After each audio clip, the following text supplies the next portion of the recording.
El primer libro de Samuel.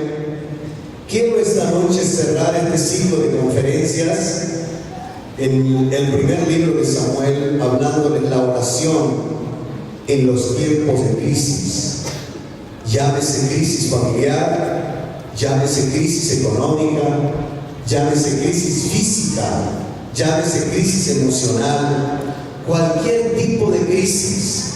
Tenemos el valioso recurso llamado oración, que estos días hemos analizado muchos pasajes que nos hablan de la oración, que nos impulsan a orar, que nos animan a seguir orando, porque realmente es un recurso muy valioso que el Señor nos ha dado. Y los acontecimientos más extraordinarios, escucha bien lo que le voy a decir, los acontecimientos más extraordinarios en la historia bíblica y en la historia de la iglesia han ocurrido después de haber orado. Eso es un dato muy interesante. Por ejemplo, Dios trastornó el sistema solar cuando un hombre se atrevió a creer que Dios podía hacerlo, única vez en toda la historia, tal vez no va a volver a ocurrir, que Dios trastornó el sistema solar cuando Josué oró. Y un poco más adelante, la Biblia nos habla que todo un imperio, el imperio medo-persa se llamaba, un solo hombre se mantuvo orando 3 veces al día, concepto de la oficina diaria, 3 veces al día oraba este hombre, se proyectaba a ser segundo en todo el imperio, se mantuvo orando y fue arrojado al foso de los leones por permanecer fiel, pero después de salir con vida del foso de los leones, ninguno había salido con vida. Los registros históricos decían que ninguno que hubiese sido lanzado, que había sido lanzado al foso de los leones, había salido con vida. Pero Daniel cambió la historia, salió con vida del foso de los leones, y eso causó un impacto a todo el imperio medo-persa. El rey Darío dijo que todos teman y tiemblen ante la presencia del Dios de Daniel. Todo un imperio impactado a través de la oración. Entonces, díganme que tiene cerca, la oración es poderosa. Primer libro de Samuel, capítulo 1. Voy a mencionarles aquí un caso que hoy es común, un caso que enfrenta muchas familias, muchos hogares.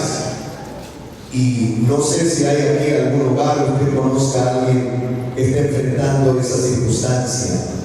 Dice la Escritura en el primer libro de Samuel 1:6, y su rival la irritaba, enojándola y entristeciéndola, porque Jehová no le había concedido tener hijos. Así hacía cada año cuando subían a la casa de Jehová, la irritaba así, por lo cual Ana lloraba y no comía. Luego voy a leer otros textos de esta escritura. Cuando dice aquí el verso número 7 que Ana lloraba y no comía, es una señal de crisis, de depresión. Y la palabra crisis es un momento crucial y un punto de cambio en el curso de algo. Crisis pudiéramos definirla como angustia, peligro, riesgo, prueba, y simbólicamente crisol o yunque. Y pudiésemos mencionar otros términos simbólicos, figurativos o literales de lo que es una crisis. Pero podemos resumir diciendo que las crisis no son agradables, que ninguno de nosotros quisiéramos vivir épocas de crisis. ¿O a quién le gusta la crisis? ¿Hay alguien aquí que le gusta la crisis? Creo que ninguno. A ninguno de nosotros nos gustan las crisis. Pero hay tiempos, temporadas, circunstancias en las cuales tenemos que enfrentar y que nos generan crisis. El signo de escritura que usan los chinos para indicar crisis está hecho de dos símbolos. Es muy interesante el concepto de los chinos. Un símbolo es la pérdida de la esperanza. Cuando hay crisis, alguien puede perder la esperanza, perder la fe, perder la calma y perder muchas cosas más. Y hay quienes hasta pierden la vida, se suicidan en una época de crisis, lamentablemente. Y el otro símbolo que usan los chinos para representar crisis es el símbolo de la oportunidad, porque la crisis es un tiempo de oportunidad. Diga conmigo, la crisis es un tiempo de oportunidad. Cosas extraordinarias han surgido en una época de crisis, en una época de desesperación. Allí han ocurrido los más grandes milagros, las cosas más extraordinarias. Entonces las crisis son una oportunidad.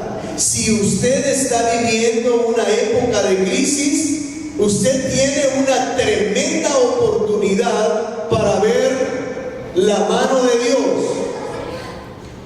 para ver la intervención de Dios, los milagros de Dios, la provisión de Dios, la sanidad de Dios, la restauración que Dios puede hacer. Y creo que es el concepto que debiéramos de tomar nosotros como hijos de Dios. El viaje de la vida incluye un conjunto de crisis.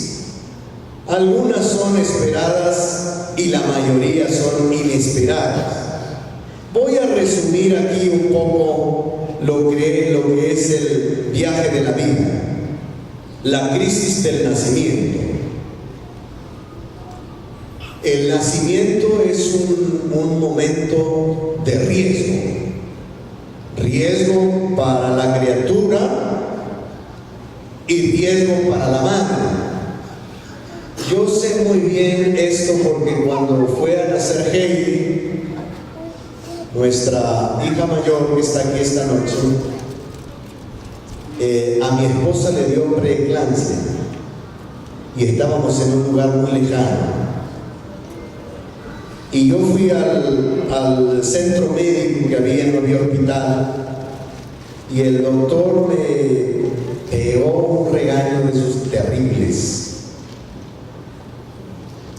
Y luego me dijo, tienes que escoger a una de las dos, porque una de las dos va a morir.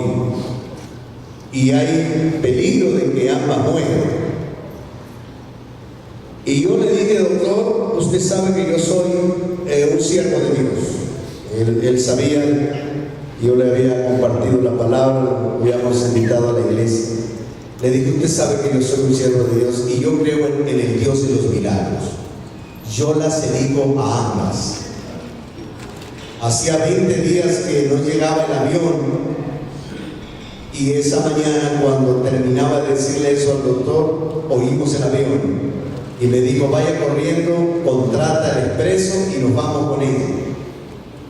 Y contraté el expreso y salimos. Y a las 5 de la tarde, que era el día de mi cumpleaños, nació Heidi.